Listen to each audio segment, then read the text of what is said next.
बिहार की सियासत में बड़े बदलाव की वजह से इस वक्त समीकरण बदलते नजर आ रहे हैं।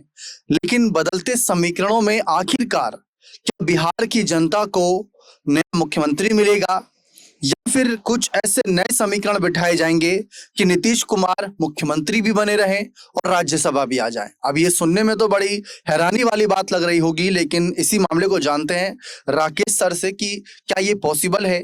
अगर पॉसिबल है तो कब तक के लिए और उसके बाद की क्या प्लानिंग है नीतीश और एनडीए दल की। देखिए दीपक, जो आपने बात कही कि मुख्यमंत्री और राज्यसभा जाने के बाद भी क्या मुख्यमंत्री बने रह सकते हैं, तो बिल्कुल ठीक बात है आपकी। 6 महीने तक वो कार्यकारी मुख्यमंत्री के तौर पर बिहार को और अपनी सेवाएं दे सकते हैं। लेकिन मुख्यमंत्री बनेगा कौन, ये तय होगा कैसे? तो मैं आपको बता दूं कि जो लोकतांत्रिक प्रक्रिया में काम होता आया है वो तो यही है कि गठबंधन दलों के सभी विधायक एक साथ बैठेंगे और जो एक समन्वय आपस में बातचीत करके कॉमन नाम पर मोहर लग जाएगी। ये एक लोकतांत्रिक और संवैधानिक प्रक्रिया भारतीय चुनावी लोकतंत्र में फॉलो होती आई है। लेकिन इसके अलग होता असल में क्या है, आपको भी पता है कि बीजेपी का शीर्ष नेतृत्व ये तय करेगा कि भैया ये आदमी हमारे लिए एकदम सुटेबल है, हमारे लिए मुफीद है, इसको हम अपनी मोहर लगा रहे हैं इस नाम पर। सेम जेडीयू के सभी विधायक, जेडीयू का शीर्ष नेतृत्व आला कमान तय करेगा कि ये व्यक्ति आप मुफीद है, इस पर हमारी मोहर है। ये बात वो अपने अपने विधायक सभी विधायकों को बता देंगे।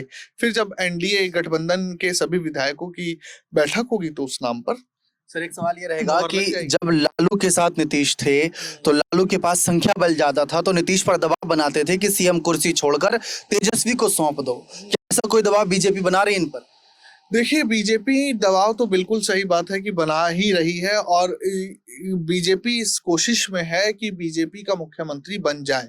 इस बात को मैं इसलिए भी एक तरीके से मान सकता हूं क्योंकि जब विजय सिन्हा थे, उप मुख्यमंत्री अभी भी हैं, उन्होंने एक बार बयान दिया था कि अटल बिहारी वाजपेयी चाहते थे कि बिहार में बीजेपी का मुख्यमंत्री बने। इस पर तेजस्वी ने विधानसभा में तंज भी किया था कि एक उप मुख्यमंत्री कह रहे हैं कि बीजेपी का बनेगा, तो सम्राट चौधरी कह रहे हैं कि नहीं, हम नीतीश कुमार के नेतृत्व में ही आगे सरकार काम करेगी।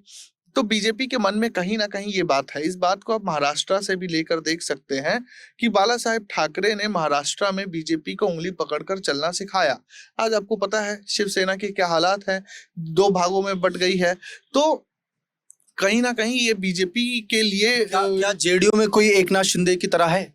देखिए, जेडीयू में अभी तो कहना बड़ा मुश्किल है कि एकनाथ शिंदे की तरह है, लेकिन कई लोग जेडीयू में ऐसे हैं कि जो जेडीयू में रहते हुए बीजेपी की तरह सोचते हैं।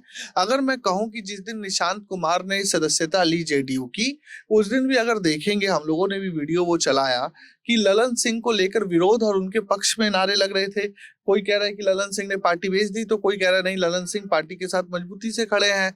वही संजय झा, मैं आपको बता दूं कि अमित शाह को जब बैठकें करनी होती है गठबंधन और जेडीयू को लेकर, तो वो संजय झा से बात करते हैं। जब निशांत कुमार को सक्रिय राजनीति में लाना था या उसके बनिस्पत बातचीत करनी थी, तो अमित शाह ने संजय झा से बात की, बाद में ललन सिंह का उसमें नाम जुड़ा।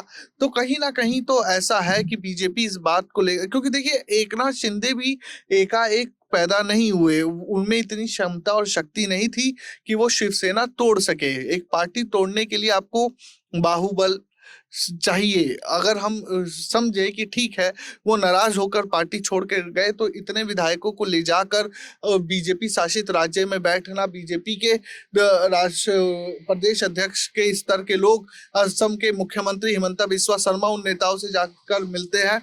तो कई सारी चीजें एक पार्टी को तोड़ने के लिए चाहिए और मुझे नहीं लगता कि अगर ललन सिंह और संजय झा में वो काबिलियत, वो शक्ति है कि वो अकेले दम पर पार्टी तोड़ सके। तो अभी तो कोई नहीं है। अगर नीतीश कुमार को हल्का भी इस बात का एहसास हुआ कि उनकी पार्टी टूटने वाली है, तो वो तुरंत जनता के बीच में चले जाएंगे, तुरंत वो जेडीयू को मोबिलाइज करेंगे, शरद पवार की तरह आप देख सकते हैं एक बार को। लेकिन शरद पवार भी अंत में हार गए अजीत पवार के आगे। लेकिन यहाँ पर कोई अजीत पवार कोई भतीजा नहीं है। तो जेडीयू को जो वोट मिलते हैं वो नीतीश कुमार के भरोसे मिलते हैं, नीतीश कुमार के सिंपैथी पे मिलते हैं, नीतीश कुमार के विकास पर मिलते हैं। तो ललन सिंह और संजय झा जानते हैं कि नीतीश कुमार से बगावत करने का हश्र क्या होगा। संजय झा और ललन सिंह एआईएडीएमके के पनीर सेल्वम बनना नहीं चाहेंगे कि 11 बार वित्त मंत्री रहे, लेकिन जब चुनाव में गए तो जयललिता का कोई वारिस नहीं था।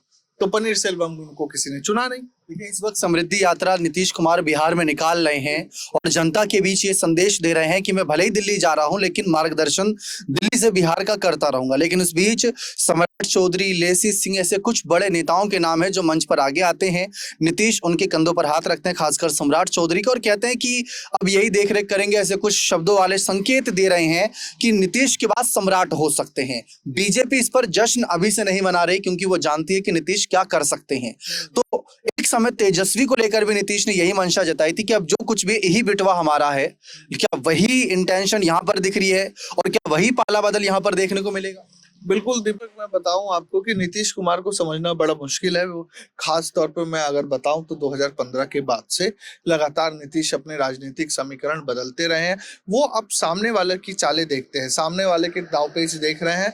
अगर उनको जरा भी शक हुआ कि सम्राट, लेसी सिंह या तमाम ये जो नेता हैं वो उनके पीठ पीछे या उनसे बगावत कर सकते हैं, उनके मार्गदर्शन में सही से काम नहीं करेंगे या उनकी बातों से इधर उधर जाएंगे, तो तुरंत पाला बदल सकते हैं या नाराजगी जाहिर कर सकते हैं, जो उन्होंने बिहार विधानसभा चुनाव से और पहले भी की थी। बिल्कुल साफ है। एक तरफ अभी महाराष्ट्र का सर ने जिक्र करा तो अजीत पवार के निधन के बाद उनकी पत्नी सुनेत्रा पवार जो राज्यसभा सांसद थी, वह सांसद पद से इस्तीफा देकर उप मुख्यमंत्री पद के लिए आगे आने के लिए बेताब नजर आई, यानी अपनी पति की विरासत को संभालती नजर आई।